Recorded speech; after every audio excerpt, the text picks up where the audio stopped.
Hello Aquarius! Welcome dito sa ating channel, Kapalaran 888 Aquarius.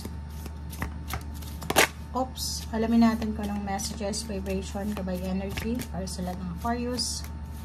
General reading, so I hope na makuha mo yung energy. Okay. Aquarius. A blessing on your creativity, number 19. 1 plus 9 is 10. So, may ginagawa ka ba sa ngayon na trabaho, may proyekto, may nag-a-apply ng trabaho, nagpa-process ng papeles, nag-aasikaso ng dokumento, nag-aasikaso ng anak, ng magulang, ng pamilya. Sinasabi sir dito na may completion is 1 plus 9 is 10. So, yung blessing sa'yo ng universe ngayon is creativity. So, magiging sobrang creative ka. Lahat ng ginagawa mo sa ngayon is matatapos mo siya, or lahat ng minamanifest mo sa ngayon ay posibleng ibigay sa iyo yung manifestation bago pumasok yung 2024. Okay, foundation and achievements. Number 4, stability. So, nakikita natin dito na may ma-achieve kayo. Like yung iba, it's either may plano kayo magpatayo ng bahay, or pwedeng mag-start ng family or new family, magbuntis, magpakasal, parang ganun. And nakikita natin dito na bibigyan ka ng pagkakataon ng universe ngayon na may isa katuparan talaga yung minimitin mo, pangarap mo yan. Okay?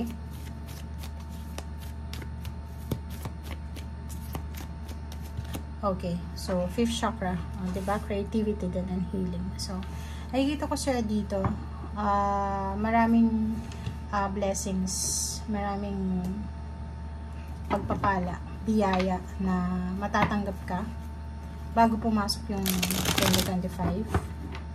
Bibigyan ka talaga ng parang confidence. Bibigyan ka niya ng motivation, confidence, determination ng universe para makapagsimula ka ng bagay na gusto mong simulan, and matapos mo kung ano yung dapat tapusin, makapag-decide ka sa tamang journey or landas na gusto mong pasukin. Okay?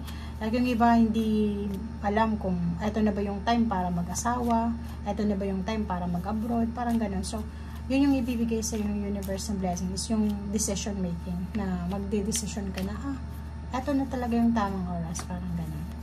Knight of Swords, expect the unexpected, maraming balita, maraming kwento, maraming chismis, na pwedeng magdala sa iyo ng excitement, or yung iba, makakatanggap ka ng letter, message, offer ng kasal, engagement, parang ganun.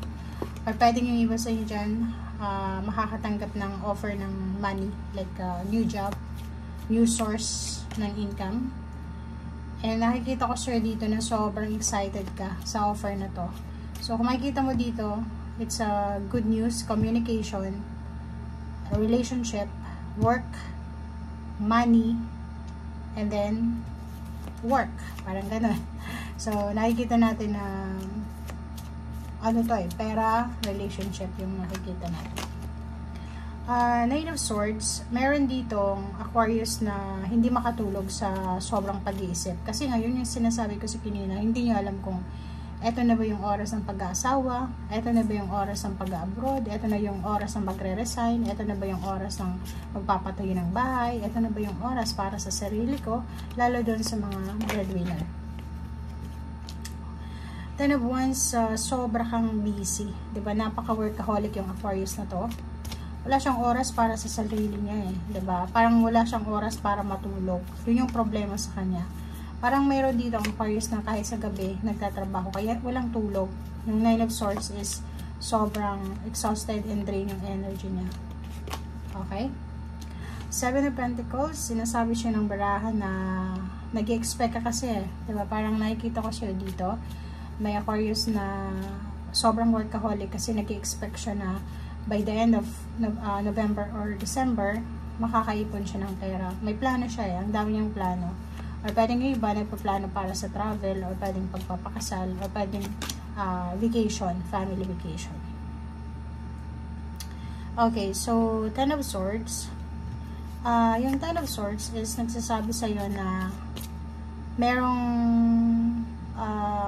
reconciliation, forgiveness, merong okasyon, merong new beginnings, parang ganun, na mangyayari sa pamilya.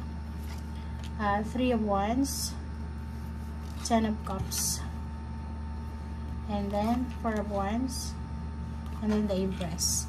Empress, fertile energy to. So, yun, if gusto mong mabuntis, gusto mong magkaroon ng anak, may pagkakataon ka na mabuntis ngayong linggong ito, 2 linggo.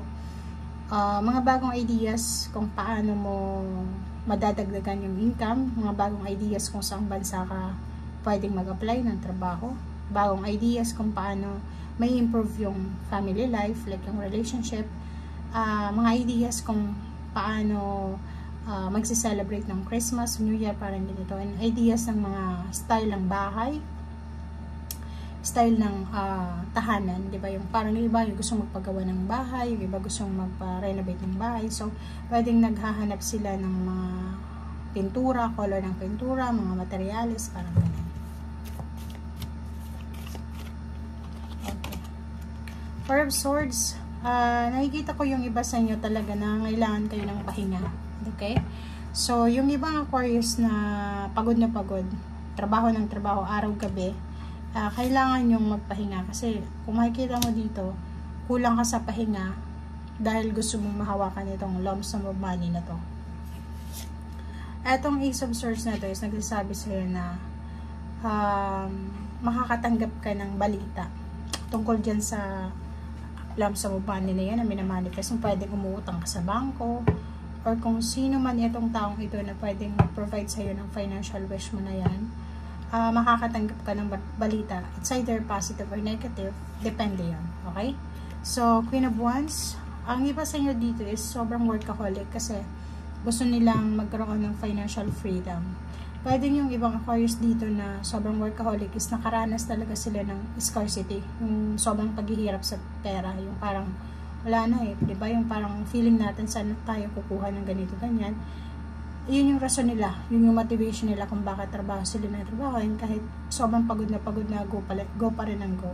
Yung Queen of Wands, kung makikita mo dito, ay yung magsisi kasi ang dami mong nakita sa yung past ancestors na may mga kapamilya ka na parang tamad sila, na may kakayahan naman sila para ma-improve yung buhay nila. And yun yung nakikita mo na ayaw mo matulad sa kanila, yung buhay mo.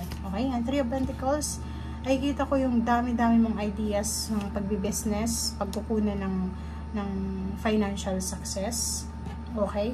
And nakikita ko siya dito na isa ka sa posibleng magiging host sa isang occasion like Christmas party or New Year's party, parang ganito ganyan, parang si Santa Claus na mag-share ng iyong blessing. So nakikita ko sa'yo dito na lahat ng pinagpapaguran mo may purpose ka, and isa sa purpose mo dito is i-provide sa family mo yung financial help na kailangan nila.